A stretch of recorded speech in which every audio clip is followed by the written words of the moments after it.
നമസ്കാരം മാന്യ പ്രേക്ഷകരെ, വലിയ സ്നേഹ നമസ്കാരം. നോക്കൂ, ഈ സന്ധ്യാനേരത്ത് ശ്രദ്ധയിൽപ്പെട്ട ഒരു വലിയ വേദനയൂറുന്ന ഒരു വാർത്ത. ആ വാർത്ത അതേ സമയത്ത് തന്നെ നിങ്ങളുമായി പങ്കുവെക്കേണ്ടി വരിക എന്നത് വലിയൊരു വിഷമം തന്നെയാണ്. കാരണം നമ്മൾക്കറിയാം, ലോകത്താകമാനമുള്ള ജിഹാദി വർഗങ്ങൾ, അതല്ലെങ്കിൽ ആ ജിഹാദി മതം, ഞമ്മന്റെ മതം, അങ്ങനെ തന്നെ പച്ചയ്ക്ക് പറയേണ്ടതുണ്ട്. ഈ ഞമ്മന്റെ മതത്തിന് കാഫിറിൽപ്പെട്ട, അത് ഹിന്ദു ആയിക്കോട്ടെ, ക്രിസ്ത്യൻ ആയിക്കോട്ടെ, ബുദ്ധനായിക്കോട്ടെ, പാഴ്സി ആയിക്കോട്ടെ, ജൈനനായിക്കോട്ടെ, ഏതൊന്നിൽപ്പെട്ടതാണെങ്കിലും ഞമ്മന്റെ ആ തള്ളാഹു കുക്കുംബറിന്റെ ആ കിതാബിൽ വിശ്വസിക്കാത്ത ആ ഒരു കമ്മ്യൂണിറ്റിയിൽപ്പെട്ട ഏതൊരുത്തനാണെങ്കിലും അവരെ തീർക്കുക, അവരുടെ സ്ത്രീജനങ്ങളായിക്കോട്ടെ, കുഞ്ഞു മക്കളായിക്കോട്ടെ, വേണ്ട അവരുടെ സ്വത്തുവകകളായിക്കോട്ടെ, ഇതൊക്കെ തട്ടിയെടുക്കുക എന്നത് ഞമ്മന്റെ സ്വർഗത്തിൽ നിന്ന് 72 ഹൂറികളെയും മദ്യപ്പുഴയും ഒരുക്കി കൊടുക്കുന്ന, എന്നാൽ കൂട്ടിക്കൊടുപ്പുകാരൻ എന്ന് പച്ചയ്ക്ക് വിളിക്കേണ്ടതുണ്ട്. കാരണം എന്താ നമുക്കറിയാം ഇപ്പൊ 72 ഹൂറികളെ ഒരുക്കി കൊടുക്കുന്നത് ആരാണ്?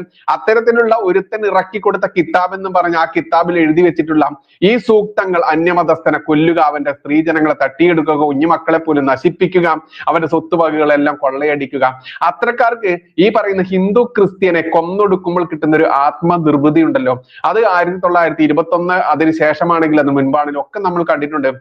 നമ്മൾക്കറിയാം, കഴിഞ്ഞ ദിവസമൊക്കെ കുഞ്ഞു മക്കളുടെ പാഠ്യവിഷയത്തിൽ പെട്ടതാണ് ഈ മുഗൾ ചക്രവർത്തിമാരുടെ ഒരുപാട് ഗുണഗണങ്ങളെ കുറിച്ചൊക്കെ പറയുന്നുണ്ട്. എന്നാൽ മുഗൾ ചക്രവർത്തിമാർ നടത്തിയിട്ടുള്ള ക്രൂരതകളെ കുറിച്ച് ഒരിടത്തും ഒരിക്കലും നമ്മുടെ മക്കളെ പഠിപ്പിക്കുന്നില്ല.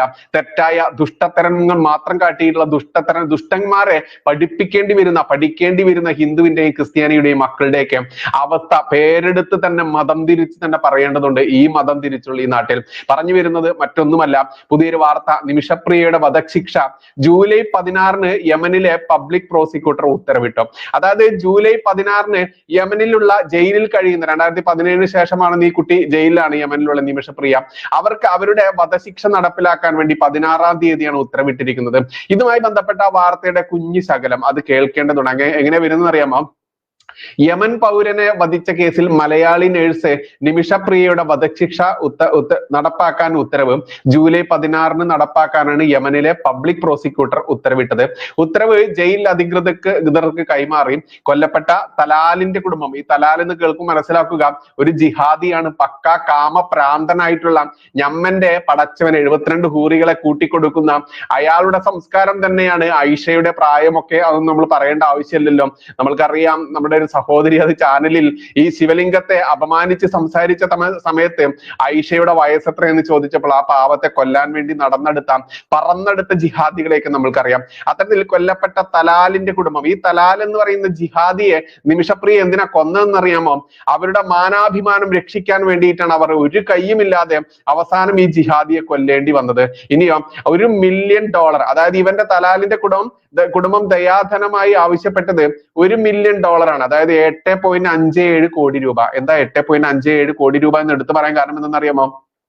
നമ്മൾ കണ്ടതാണ് കഴിഞ്ഞ മാസങ്ങളിൽ 40-50 കോടി പിരിച്ചുകൊണ്ട് ഒരു ജിഹാദിയെ, അബ്ദുൾ റഹീം എന്ന് പറയുന്ന ഒരു കൊടും ക്രൂരനായിട്ടുള്ള ജിഹാദിയെ, അവനെ രക്ഷിക്കാൻ വേണ്ടി ചട്ടയും മുണ്ടും ഒക്കെ എടുത്ത് നടക്കുന്ന ഒരു കോമാളി ഉണ്ടല്ലോ, ആ സ്ത്രീയെ ദ്വയാർത്ഥ പ്രയോഗത്തിന് ജയിലിൽ പോയ ഒരു പടു കോമാളി മാത്രമല്ല, പെണ്ണുങ്ങളെ ബലാത്സംഗം ചെയ്തു എന്നുള്ള സ്ത്രീയുടെ വെളിപ്പെടുത്തൽ പോലും രംഗത്ത് വന്നിട്ടും ഇന്നും ചട്ടയും മുണ്ടും ഇട്ട് നടക്കുന്ന ആ കോമാളി ഒരു ഡാൻസുമായി കളിച്ചിറങ്ങിക്കൊണ്ട് കോടിക്കണക്കിന് രൂപ 2 ദിവസം കൊണ്ട് ജിഹാദികൾ ഒന്നടങ്കം പിരിച്ചു കൊടുത്തത് ആർക്ക് വേണ്ടിയിട്ടായിരുന്നു?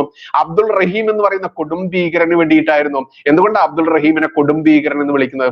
നോക്കൂ, നിമിഷപ്രിയെ കൊന്നത്, ഈ യമൻ പൗരനായിട്ടുള്ള തലാൽ എന്ന് പറയുന്ന ഒരു ജിഹാദിയെ കൊന്നത് അവരുടെ മാനവും അഭിമാനവും രക്ഷിക്കാൻ വേണ്ടിയിട്ടായിരുന്നു, സംസ്കാരം രക്ഷിക്കാൻ വേണ്ടിയിട്ടായിരുന്നു. പക്ഷേ ഈ അബ്ദുൾ റഹീം എന്ന് പറയുന്ന ആ ജിഹാദി കൊന്നത് ഒന്ന് ചലിക്കാൻ പോലും ആവതില്ലാത്ത ഒരു കുഞ്ഞിനെയായിരുന്നു. അതും ശ്വസിക്കാൻ പോലും ഉപകരണങ്ങളുടെ സഹായം വേണ്ടി വന്ന ആ കുഞ്ഞിന്റെ ശ്വസന ഉപകരണത്തിന്റെ ഈ കഴുത്തിലൂടെ ഫിറ്റ് ചെയ്തിട്ടുള്ള ആ പൈപ്പ് ഉണ്ടല്ലോ, അത് വലിച്ചെടുത്തുകൊണ്ടാണ് ആ കുഞ്ഞിനെ മരണത്തിലേക്ക് തള്ളിയിട്ടത്. എന്നിട്ടോ ആ ജിഹാദിയെ രക്ഷിക്കാൻ വേണ്ടി കോടതി നിധിയായിട്ട് ആവശ്യപ്പെട്ടത് 29 കോടിയായിരുന്നു. പക്ഷെ ഇവിടത്തെ മതേതര എന്നാൽ കൊതേതര എന്ന പച്ചയ്ക്ക് വിളിക്കേണ്ട മലയാളി പിരിച്ചു കൊടുത്തത് 40 കോടിയായിരുന്നു. ഇന്നിപ്പോൾ ആ കോടി എവിടേക്ക് പോയി എന്നുള്ളതിന് കയ്യും കണക്കില്ല. ഇപ്പോഴും കോടികൾ വന്നുകൊണ്ടിരിക്കുന്ന ആരെങ്കിലും സംശയിച്ചാലും കുറ്റപ്പെടുത്താനും ആവില്ല. ഇന്ന് അബ്ദുൾ റഹീം എന്ന് പറയുന്ന ആ കുടുംബീകരനെ രക്ഷിച്ച് ഇവിടേക്ക് സ്വീകരിച്ചു കൊണ്ടുവരാനും അതിനുവേണ്ടി പ്രവർത്തിക്കാൻ ഒട്ടേറെ ആളുകളുണ്ട്. എന്തുകൊണ്ടാണ് 9 കോടി കഷ്ടി വേണ്ട, 8.57 കോടി വേണ്ടിയിരുന്ന ഈ നിമിഷപ്രിയയെ രക്ഷിക്കാൻ ഈ ചട്ടയും മുണ്ടും ധരിച്ചവനും അതല്ലെങ്കിൽ മറ്റു ജിഹാദികളും വേണ്ട മതേതരനാണ്, നേരത്തെ പറഞ്ഞ പോലെ ദേശാണ് എന്ന് പറയുന്ന അഭിമാനത്തോടെ പറഞ്ഞു നടക്കുന്ന മലയാളി ഹിന്ദുവും മലയാളി ക്രിസ്ത്യാനിയും എന്തേ രംഗത്ത് വരാഞ്ഞത്? എന്താ യമനിൽ കിടക്കുന്ന ഈ പറയുന്ന നിമിഷപ്രിയ എന്ന് പറയുന്ന സഹോദരി നമ്മുടെ സഹോദരിയല്ലേ? ഓ അതല്ല, അവിടെ ഈ പ്രശ്നം എന്താ? ഞമ്മന്റെ ആളല്ല, അവിടെ വല്ല പാത്തുമ്മയോ അതല്ലെങ്കിൽ വല്ല ഈ പറയുന്ന ഏതെങ്കിലും മുസ്ലിം നാമധാരി സൂഫിയെയോ സഫിയെയോ അങ്ങനെയൊക്കെ ഒരു വല്ല പേരുമായിരുന്നെങ്കിൽ അവരെ രക്ഷപ്പെടുത്താൻ 8.57 കോടിയല്ല 857 കോടി പിരിക്കാനും ഞമ്മന്റെ ആളുകൾ വരും. അതിന് ചട്ടയും മുണ്ടും ധരിച്ച് കോമാളി നൃത്തം ചെയ്ത് കോമാളികളും വരും. പിന്നെയോ മതേതരനാണെന്ന് മത്സരിക്കാൻ വേണ്ടി നടക്കുന്ന ഈ നാട്ടിലെ ഹിന്ദുവും വരും, ക്രിസ്ത്യാനിയും വരും. പക്ഷേ യമനിൽ കിടക്കുന്ന നമ്മുടെ സഹോദരിയെ രക്ഷിക്കാൻ ഒരാളും വരില്ല. അതുകൊണ്ട് തന്നെ ഈ ഇരട്ടത്താപ്പ് പച്ചയ്ക്ക് വിളിച്ചു പറയുന്ന ആളുകൾ വർഗീയവാദികളും ഇത് ചെയ്യുന്ന അവരോ ഞമ്മന്റെ മതേതരന്മാരുമാണ് എന്ന് പറയുമ്പോൾ ആ വർഗീയവാദിയാവാൻ ഞാൻ തയ്യാറാണ്. കാരണം നമ്മുടെ നാട്ടിലെ എല്ലാവരും, എല്ലാ ഭാരതീയരും, എല്ലാ നമ്മുടെ നാട്ടുകാരും സഹോദരന്മാരാണെന്ന് എന്ന് നമ്മുടെ കുഞ്ഞുനാൾ മുതൽ നമ്മൾ പ്രതിജ്ഞ എടുക്കുന്നുണ്ടോ? ആ പ്രതിജ്ഞയിൽ ഇന്നിപ്പോൾ മാറ്റി പറയേണ്ട അവസ്ഥ വന്നിരിക്കുന്നു. ഇവിടുത്തെ ജിഹാദികൾക്ക് മാത്രം ഇത്ര കണ്ട് അവകാശങ്ങളും അതല്ലെങ്കിൽ സ്വാതന്ത്ര്യവും ഇത്ര കണ്ട് സ്നേഹവും കിട്ടുമ്പോൾ ഇവിടുത്തെ ഹിന്ദുവും ക്രിസ്ത്യാനിയും എന്താണ് ഒരു രണ്ടാം കിട പൗരന്മാരായി മാറിയതെന്ന് ചോദിക്കുന്ന ഏതൊരാളും ഉറക്കെ ചോദിക്കുമ്പോൾ ഈ നാട്ടിൽ പ്രത്യേകിച്ച് കേരളത്തിൽ വർഗീയവാദികളാവുക എന്ന് പറയുമ്പോൾ അതിൽ എനിക്ക് അത് പുല്ലാണെന്ന് പറയേണ്ടതുണ്ട്. എന്തായാലും നിമിഷപ്രിയയുടെ വധശിക്ഷ ശരിവെച്ചിരിക്കുന്നു. ഈ വരുന്ന 16-ാം തീയതി അത് നടപ്പിലാക്കാൻ പോവുകയാണ്. ഇനി ഈ വീഡിയോയ്ക്ക് താഴെയും കമന്റുമായിട്ട് വരുന്ന കുറെ ഞമ്മന്റെ തള്ളാഹു കുക്കുംബർ ടീമുകളുണ്ട്. അവരോട് പറയാനുള്ളത് ഒന്ന് മാത്രമാണ്, നീ തന്നെയാണ് നിന്നെ കുറിച്ചുള്ള ധാരണകൾ ഇവിടുത്തെ ഓരോ സാധാരണക്കാരന്റെയും മനസ്സിലേക്ക് ആഞ്ഞടിച്ച് കയറ്റുന്നത്. ഇന്നിവിടുത്തെ ക്രിസ്ത്യാനികൾ അത് മനസ്സിലാക്കി കഴിഞ്ഞിരിക്കുന്നു.